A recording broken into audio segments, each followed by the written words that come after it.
This is the basketball show. What they gonna say next? Yes, we're here for another episode of the basketball show. We're in the midst of the NBL finals and the NBA playoffs. I'm Jo Healy. This is Shane Hill. We're proudly brought to you by TCL, 2K and News Corp. Hammer, a massive week ahead. What are you most looking forward to? The NBL finishing. It's the never-ending season that's about to end.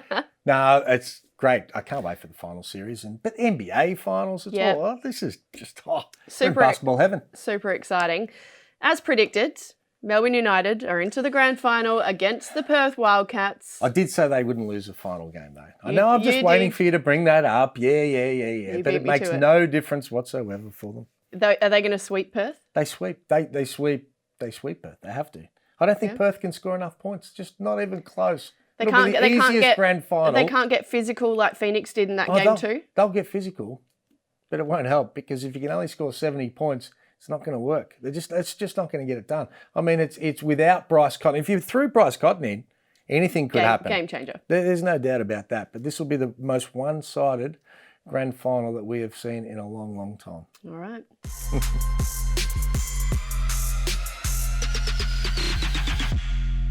Well, it's time for a special points made thanks to TCL. We'll bring in Derek Crocker as we do every week.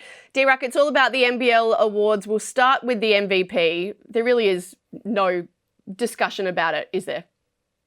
I don't think so, Joe. And you hear a lot of noise about Tyler Harvey, but in my mind, Bryce Cotton had done it well and truly enough before his injury. He's the MVP. What will this be, his third now, Shane? Yeah, I'm not sure how many, but I agree. It's not even close. People are kidding themselves to think that he may not be the MVP with the way he performed. Outstanding stuff in every facet of the game, and Tyler Harvey is not close to Bryce Cotton. Yeah, here. What about sixth man of the year? We've got Joe Luala-Chul, Kyle Adnam and Scotty Hopson. Hammer, where would you go with that one? Well, I find it interesting that they've got two guys from the same team. So for that fact alone, I'm going to go Kyle Adnam. I think he was outstanding, probably more so in the first half of the year. Thought he was excellent in his contributions. Everyone started talking about him being a starter and not even, being somebody that should come off the bench. So I'm going to go Kyle Adnam. I'm not. I'm going to go JLA. I thought over the course of the season, he was the best player coming off of anybody's bench. He is such a threat offensively, Shane. He executes his role that Dean Vickerman has given to him, which is a great role by Chance. You get to shoot it every time you touch it, and he does it very well. So while I thought Adnam was the early winner, I've switched over to JLA. I'm going to go Scotty Hopson for being a late winner. I think he's come good at the back end of the season and he's really helped United off the bench. No, Derek, you're not happy with that. No. Well, we'll see what happens. Let's go most improved. This really is a battle of Sam Froling and Geordie Hunter. D-Ruck? It is, and I've gone just with Sam Froling due to the fact that his team made the finals. I thought Sam still needs to find a bit more consistency with his performances. But, Geordie Hunter can be very proud of what he did this summer, this season with the Sydney Kings. He was very influential, and both those guys have a huge upside. And see, this is where I think people get a little bit confused. And obviously you're confused too, D. You're going with who's the best player. Sam Froling is the best player. I think he'll be in the NBA, and his performances were better than Hunter this year. But when you look at what they had done the previous year, there is no doubt that Geordie Hunter improved more compared to somebody who hardly got on. He did nothing. He was buried that far in the bench, it wasn't funny. This year, he held down a really, really important spot, and I thought he was tough, and I thought he's clearly the most improved, even though Froling's a better overall player and will have a better career. Defensive Player of the Year, guys. We've got Justin Simon from the Hawks, Mitch Norton and Tom Abercrombie. Hammer, who have you got? Well, I'm going to go Simon. I think he's just a solid all-round defender. He uses his size to be able to intimidate some of the guards. Gorge wants to put him on some of those guards to use his length and his overall physicality. He's had some ups and downs during this pro year for the Illawarra Hawks, but I think he's probably been the best defender. I'm going to give it to Simon, although I didn't think there was much difference in the performance defensively between him and Sunday Desh. I thought Desh was really hard done by not to be included in this final three. I would have had him slightly over Abercrombie, but nevertheless, this is where we are, and I'll go with Justin Simon, who has actually really lifted his game defensively also in the playoffs, Shane. Yeah, I agree with Sunday Dech as well. He was actually the person I thought should get it, but he didn't make the final list. Were you on that panel, Joe? Did you discuss that? I was, but he was. Can we blame you? No, I put in a vote for Sunday. Okay. I agree. I think he's That's great. right. Rookie of the Year, Josh Giddey, DJ Vasiljevic, Justinian Jessup. Yanni Wetzel and John Mooney perhaps unlucky to be in that top three as well? Well, Can we move off of this one, Shane? This is giddy. I'm not saying anything else. Yes, Joe, everybody else may have, whatever you said, yet I'm still trying to come to terms with the fact that Joe's got an influential vote like that. I didn't know she had. She's voting on award winners now? Okay, I see you. Well, I mean, there's no doubt that Giddey is Rookie of the Year, but the NBL has to make change. I mean, we're in the dark ages or what? How do they have Jessup available? He's in the top three for be Rookie of the Year. Yet Mooney, who's in his first year out of college, exactly the same as Jessup, because he's an import and not a next star, isn't available for Rookie of the Year. I mean, it's just ridiculous. It's backward. It needs to change, and it needs to change immediately. Yeah, story for another day, that one, though. Josh Giddey has that Rookie of the Year locked up. Coach of the Year, guys. Brian Goorjian, Dean Vickerman, Trevor Gleeson. D-Ruck? Wow, this is a really tough one. And Shane, you were so hard on the coach that led you to the championship early. About midway through the season, you weren't really convinced that the Hawks had enough. You're still killing them for their lack of offensive potency. Anyway, my choice is going to be Brian Goorjian for Coach of the Year. I thought Trevor Gleeson was probably going to win this. Dean Vickerman's done a great job, but I think you've got to give it to Gorge. He's lost a number of top flight players. His marquee signing, Dang Adele, turned out to be a lemon, and he has still got his team right there at the end of the season once again. Yeah, well, God love Gorge. He's done a great job. They started off on fire. We thought they were going to, win a championship, and then they had a lull. Don't go soft. He's found a way to be able to get it done. Let's talk about the points per game. He's not the Coach of the Year. Let me finish. And he's done well, and he's done really well. But he's not the Coach of the Year. Gleeson, he's been snubbed every year. What he's been able to do with Bryce Cotton out of this lineup, they don't have as much talent as what I think that the Illawarra Hawks have. I think Gleeson's system is the best system in the offense, in the entire NBL, and I think he should be Coach of the Year. Dean Vickerman, how's Dean Vickerman in it? Because he's spending $85 million on his team compared to some of these other teams. I want to see what these teams are paying, what they're paying their players, so we can evaluate based on what their salaries are versus what their performance are. I think it's a fair argument. I agree, Shane. I would love to see the total expenditure. We heard Coach Andre Lamanis talking about how the Bullets are on an uneven playing field, and he brought out some pretty important points. And I'm not sure if it was a parting shot or if it was just something that's been on his chest and eating away with him. But it is true. I mean, let's get it out there in the open. If we're not willing to publicize players' individual salaries, let's at least get the total salary spend out there so we can very accurately gauge how well a coach has performed given his yearly budget. And how did Lamanis perform over 5 years? One playoff appearance, I believe, Shane. But once again, I would say that it was a disappointing 5 years. But say he was only given $1 million to spend. Well, then maybe that softens my stance somewhat. But overall, I would say the Bullets probably didn't achieve as much as they should have given the player talent they had over that time. We wish Andre Lamanis all the best in his next endeavour. Perhaps those NBL changes, guys, is a points made for another week. D-Ruck, thank you for today. We're going to keep you around, though, because we want to talk NBA. We're in the middle of the playoffs. The Suns have just swept the Nuggets. Chris Paul, he's your MVP. We know that. He was outstanding. He was very, very good, Joe. And I've only been turned into a Chris Paul fan in the final 2 seasons. And I can't even express how great a job he has done with these Phoenix Suns. He's turned Devin Booker into an efficient scorer. He's given them organization. He's given them toughness, especially on the mental side, Shane.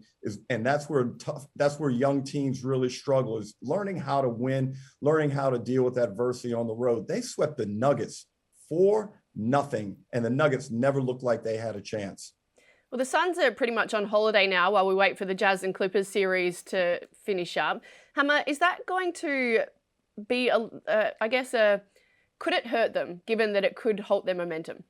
Yeah, they're going to have a considerable period on the sideline, and it's probably twofold. At the start, they'll probably come back a bit rusty, which sounds funny because you think when you've played so many games, if you have 5, 6, 7 days between games, you think it would just help you. But they will be rusty at the start. It's shown that, the stats show that. But it'll also help them be able to freshen up. So any injuries and niggles they've got, they'll be able to really plan that period of when they practice, when they just rest those bodies and get ready for what will be a critical time in their history. And it's going to be 3 teams that have never won a championship in the West that are coming up to be able to try and represent the West. And I hope it's the Utah Jazz. I'd love to see the Suns and the Jazz playoff. 2 great teams that play really good basketball. Derek, before we get to the East, can the Jazz beat the Clippers? I think so. I hope the Jazz, for the sake of the basketball purist in me, knock off the Clippers. The Clippers are so frustrating to watch. They pout. Their body language looks horrible. I don't feel like they're convinced like they want to do it all together. And then they reel off one win. And what's the series at right now? Well, at the time we're speaking, it's 2-1 with another game to play at the Clips. But I agree with that. I don't know. They're 2 teams that are complete opposite as far as the way they've been built. Utah have done it on culture. They've gradually just added the pieces they want. They play as a team. And then you look at the Clips, who have just thrown that talent together, and you wonder why they sook it up when things don't go right. Well, speaking of throwing... Sorry, Joe. The deserving teams are Utah and Phoenix. They have been the most consistent. They've shown the most excellence over the course of this season. So let's hope they get that chance to go head-to-head. Utah will have home court advantage, and it'll be a fantastic series. I want to ask you about Brooklyn now. They've lost Kyrie Irving due to that ankle injury. The Bucks have leveled it. Can you see the Nets winning this? Does this really change the dynamic there? I hate to see this, but it's a part of NBA history. It's happened with Magic Johnson. It happened with Dr. J. It goes on and on over the course of NBA history, and we're seeing it here. The Nets have been struck with injury. You know, it looks like Harden is nowhere close. Kyrie going down today, that's got to be at least 5 days on the sidelines for him, Shane. And Milwaukee, who are playing woeful. They didn't deserve to win Game 3. They would have lost easily today had Kyrie not gone down. This is a bit of a shame, and I think is opening the door big time for Philly, Shane. Yeah, I agree with the fact that the Bucks are going to get through by default, because even with Harden out, I thought that Kyrie was going to be able to get them through with KD as well. Thought that was going to happen, and they will be licking their lips, Philly, right now. Talk about a little bit of luck. That will be interesting to see how it plays out. Well, Derek, you mentioned last week that Philly weren't able to come up with an answer defensively for Trae Young. Doc Rivers made some changes. Ben and Matisse in particular doing a job on him at the moment. They are doing a good job, and they've done a good job of sliding their feet and pushing him in the correct directions where they have help and playing to Trae's weaknesses. So I've been really surprised at the level of efficiency defensively those 2 guys in particular have shown. They got Danny Green off of him, which they had in Game 1. Now Danny Green is sidelined, so he's out for a couple of weeks with the calf injury. I think there's still some fight left in Atlanta. All they've got to do is get this next game at home, and, you know, it's still an even series. So I think the money should be with Philadelphia, but, you know, we'll see. Trae Young's still a very dangerous guy, Shane. We love those small guards. And plenty of shooters around him as well. They've done a good job building that roster to be able to put the right pieces around such a dynamic point guard that wants to be able to make plays. All right, we love this time of year. Derek, thank you for all of that. We'll check in with you again next week. Thank you. See you next week, guys. See you, D.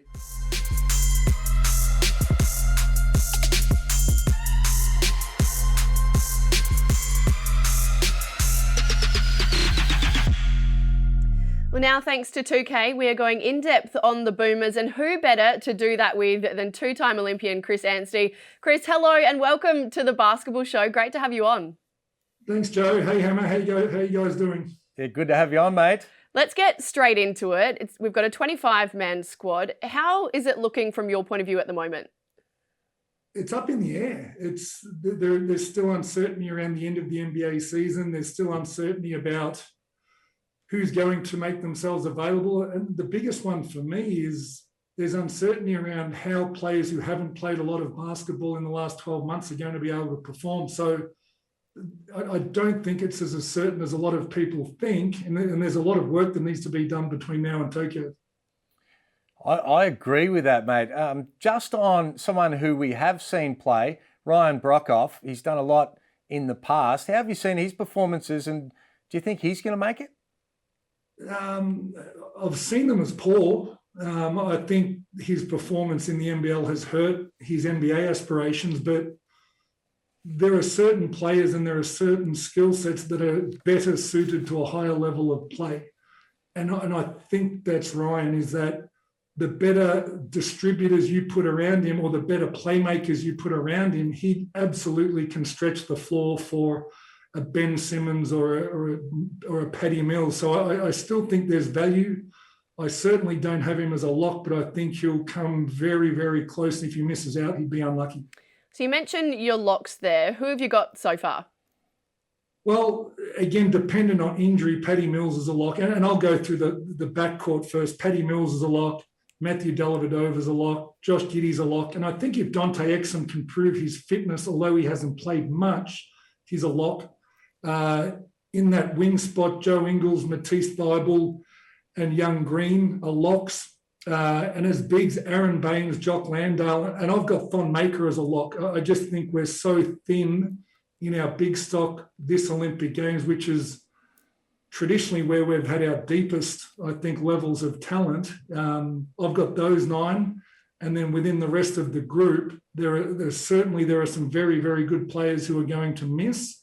I think there may still be a surprise that jumps across a few others. I actually think Mitch McCarron's a very good chance of making this team as that 5th guard. Yeah, okay. Hammer, we were talking before. I feel like that's a very different locked-in 9 than what you've got. Of course, I've realised I've actually forgotten Ben Simmons. I think he might make it. Maybe. We'll get on to that in a second because that is a really good talking point. But Hammer, who have you got? Well, I've got Baines, I've got Dellavedova, I've got Green, Ingles, I've got Nick Kay and Landale, I've got Mills, Simmons and Thybulle. And based on, the ones that Chris put in there, the question marks for me is that we love Daly and what he's done over his career. He has to make the team. But then when you start talking about Exum, who hasn't played a lot, Daly hasn't played a lot, you talk about Thon Maker, they've hardly played basketball at a high level for a long period of time. It has to throw some question marks into the mix about having to be able to get those guys going pretty quickly, Chris. Absolutely, it does. And that's where guys like Nathan Sobey, Mitch McCarron, Chris Golding, who have had a full and complete NBL season and have performed very well. I think it comes down to, I think one of those 3 makes it. I don't know which one. I don't think it's Sobey, because I think as great as he is in the NBL, everything he provides internationally is covered with the players that you've just mentioned. For me, and knowing Gorge a little bit in the way he likes to coach, I think Mitch McCarron's the best defensive full court guard, best defensive guard in the full court out of that group. He can spot up and shoot the 3. Of course, Chris Golding can space the floor as well as anyone as well, but geez, it's going to be a tough decision. I agree with you 100% against Dante Exum and about Dante, and that's why I think he makes it. I think he's a lock, but he needs to do a lot of work this month in Las Vegas. We're all presuming that Ben Simmons plays, but the reality is that he's sort of done this before and hinted that perhaps he will, but then pulled out last minute. That changes things big time if he's not in Tokyo, doesn't it? It really does. And I guess the thing is he can play any position internationally. He can run the 1, he can defend a small 5, but certainly a 4-man. And as you go through the roster with our lack of depth in the front court, I wouldn't be surprised to see Brian Goorjian utilise him a little bit more like Doc Rivers has utilised him and put him in that dunker spot, in that 4 spot against the zone, let him advance the ball as a rebounding big. But we've got so many great guards. I think we might find that he plays off the ball and he's allowed them, when the ball hits his hands, to go and play, mate, but not actually be selected as a point guard. You reckon he goes? I really hope so. And I think, knowing the Boomers culture, and as you do, Hammer, you've got to believe there are conversations going on now between Patty Mills, Joe Ingles, Matthew Dellavedova and Ben, talking about the importance of it, how important he is to the group. There's got to be a little bit of positive peer group pressure, I think, for Ben to go and play. My gut feel is he will. I think the hiring of Brian Goorjian has increased the likelihood of him going. I'm not sure it would have been a lock with Andre coaching. I know they'd had a little bit of they'd butted heads a little bit. So having Brian there, I think, might just help tip him over the line. I think we're all hoping the same thing. But Hammer, you and I were talking about this before the show. What's in it for Ben, really? Well, there's no doubt that he will have it on his bucket list. He wants to play for Australia and go to an Olympic Games. Thing is, he's only 24 at the moment, turns 25 during the Olympics. Is this the Olympics that suits him best? Because he's going to do it on his own terms. And he's not going to be somebody that's going to be there for World Cups, Olympics, all of the time. That's why they've got to continue to build through the next generation of players, just like they had, with Bogues and Daly and Joey and Paddy and these guys, because you just can't rely on him. So I think I'm like everyone else. I hope he goes because it'd be fantastic, but I'm not convinced that he necessarily will. So there are a few people on this roster that we've not talked about. Xavier Cooks, Mitch Creek, Will Magnay. Do any of them get a look in, Chris? I think Mitch Creek gets a look, and he internationally for me is a three-man. In the NBL, being a smaller league, he primarily plays in that 4 spot. I just think the depth of talent with Ingles, Thibault and Green might just force him out. He's a much improved perimeter jump shooter. I just think he needed to be a little bit more consistent internationally, knocking down that 3 ball and spacing the floor to make it. But he's a little bit different. And for me, anytime you pick a national team and you take away 12 players, I think 10, 11 and 12 have to provide something different that the first 9 don't. I'm just not quite sure Mitch does that. And I agree with that. And in the past, we've had so much depth in the big man department. Now with Bogues out, we should be begging him to be able to get back because it's slim pickings, really. When you look at Baines, who hasn't played a lot of basketball, obviously he's a great international player and you back him to do well again. But after that, you're looking at Landale. Who else would you be putting in there knowing that they're going to be get called on for us to be able to win a medal? You had Nick Kay as a lock. I think he's going to be very unlucky if he misses, and I think he's a very good chance of making it. But he's undersized for a big and not quite quick enough for a 4. So he's high IQ. He's a great team guy. He shoots that mid-range pretty well. He may very well make his way into that spot. I think if you look through the roster, you need one of those real big bodies who can bang against those European and South American bigs. Based on this year, I would look at Isaac Humphries and consider him, not necessarily select him, but I thought he was outstanding when he was injury-free in the NBL, and his style of play, he's a little bit more aggressive, he's a little bit more physical, he's a little bigger than Nick Kay, but I don't think it's just a lock that Nick makes it. I think Isaac comes into that conversation as well, but outside that, you're right, and I think that's why we need to see if Ben Simmons plays, he slides to the front court and splits his time between that and the back court because we need bodies in there. And I think one that is hardened that doesn't get talked about a lot is Brock Modem.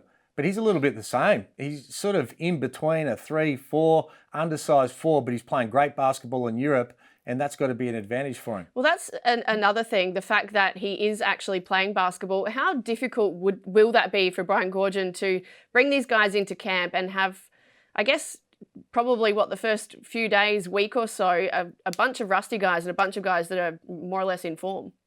Really difficult because whatever anyone says, you're not going to select this team on the camp alone. Gorge would have a very good idea of who he thinks he'll pick. And I think it would take something, not extraordinary, but something to sway him either to the positive or negative at camp to make him change. But you're right, I don't think, Hammer, we can go into the Olympic Games with 3 or 4 players who haven't played much over the last 12 months because we've both been a part of Olympic Games where we've dropped the game early and it's really cost our medal chances. We need to be locked in and ready to go the very first game we play when we hit Tokyo, because that win or loss can be the difference between a medal and not. So we need to make sure the guys are in shape, they're in good touch. We can't have them playing their way into the tournament. We're not afforded that luxury. It's such a tough international event. One more, Chris, that you had a lock was Josh Giddey. Hammer, I know you didn't. How do you see him fitting in there? Well, I think Josh Giddey's the star of the future, and I think they have to invest in Josh Giddey. I just don't think he's a lock. I think what you've got to do is look at all of those other components and work out whether he fits around it. I hope he makes it. He probably should make it, but I think there's going to be other people that are going to be called on to be able to make a difference. I don't think Josh is ready to contribute at this level, but him just being there, in my first Olympics, you don't get on. But I roomed with Andrew Gaze, you get all that experience, and then I was ready to start for the next 3 Olympics, and I think that's exactly the role that he has to go into as a rookie point guard, still a teenager. I couldn't agree more, Hammer, and I think if you fast forward 3 years until the next Olympics, my belief is that Josh will be one of our best players. And as one of our best players, I don't want to get to the next Olympic Games without him having that experience. So if he wasn't projected as being one of our best players, I agree we would take a more veteran player. But look at the veterans that they're going to put around him. Matthew Dellavedova and Patty Mills, Joe Ingles in particular, that'll be invaluable. And I think there's going to be a game where Josh gets an opportunity in the rounds. I just think he comes out of it a much better place. And again, as a 10th, 11th, 12th guy, of all people, he's very different to what we have on that team. Another thing about Josh, which would be incredible, we've talked about this before, but he'll be mid-Olympic campaign during the draft. So that would be an amazing bunch of guys to be around. Selection is going to be interesting. Ben Simmons, if you are watching the basketball show, please be there in Tokyo on behalf of all of us. Chris, before I let you go, congrats on the book, Tall Tales. Can you talk us through the process and how, I guess, difficult it was to go back through the memory banks and put all that on paper? No, thank you. It was lockdown last year. It became my COVID project. And the reason I got into coaching 12 or 13 years ago now was I wanted to share some of what I've learned and some of the things that had impacted me on and off the court with younger players. I realized that not all players would have the opportunity to be around the quality of people that I've been fortunate to be around and to learn from. And it was the exact same reason I began to write this book, is that I wanted to share some of the lessons these incredible people have taught me, from Brian Gorgian, who we've mentioned, to Steve Nash, Dirk Nowitzki, Bob Murphy and Jason Ackermanis in that AFL space. But it was fun. It's a little bit like my basketball career. I wasn't very good when I started, but doing it again and again and again, it turned out all right. So I'm very proud of what I've done. Really happy to have it out and for sale at the moment. And anyone who buys it, I hope you enjoy it. Mate, I read some of the things that you put out during lockdown, and it was fantastic. Did you write a lot of it yourself? Who did you work with? How did it all go down? No, I wrote it all. Right. But I was okay at writing. You know what? Going back a lot of years when I lived in Russia, the only way I could communicate back home were these long and tedious group emails. And I didn't mind writing. I didn't mind putting into an email and then having the ability to edit what I said. I've never minded that. So right at the very end, you'd probably remember Grantley Bernard Hammer. Yeah. He was an old Herald Sun journo. He added a few details of some of the people that I'd spoken about through the lens that a lot of people who read the book won't follow basketball and necessarily know who they are. So he helped me out right at that very last stage. But outside of that, no, it was all mine. That's an amazing achievement. Have you got any tall tales about Hammer that didn't make the book? No, I did write about the Sydney Olympics and covered that one off about how in sports some of your most memorable and positive experiences in your career can also turn out to be the most devastating and heartbreaking. And for me, and I'm sure for Hammer, Sydney sits really close to the top of the list in that space. That, you know, as former Olympians who were able to finish fourth and make the semi-finals, you know, to come that close to an Olympic medal and not be able to get it cuts pretty deep, and we don't get our chance back. And more than anyone else, we understand how tough it is to win a medal because we've been there and failed. And so every time a team goes to the Olympic Games and on paper we look fantastic, I think those of us who've been through it also understand just how deep and talented the rest of the country is and how much they improve when we're not watching because we're not paying attention to them. So it's a tricky thing to do. I certainly wrote about it, but that's still probably of all of my basketball experiences one that still cuts pretty deep to this day. Well, congrats, mate. Good job. Can't wait to read it. And thanks for coming on the show. Thanks for having me. You too.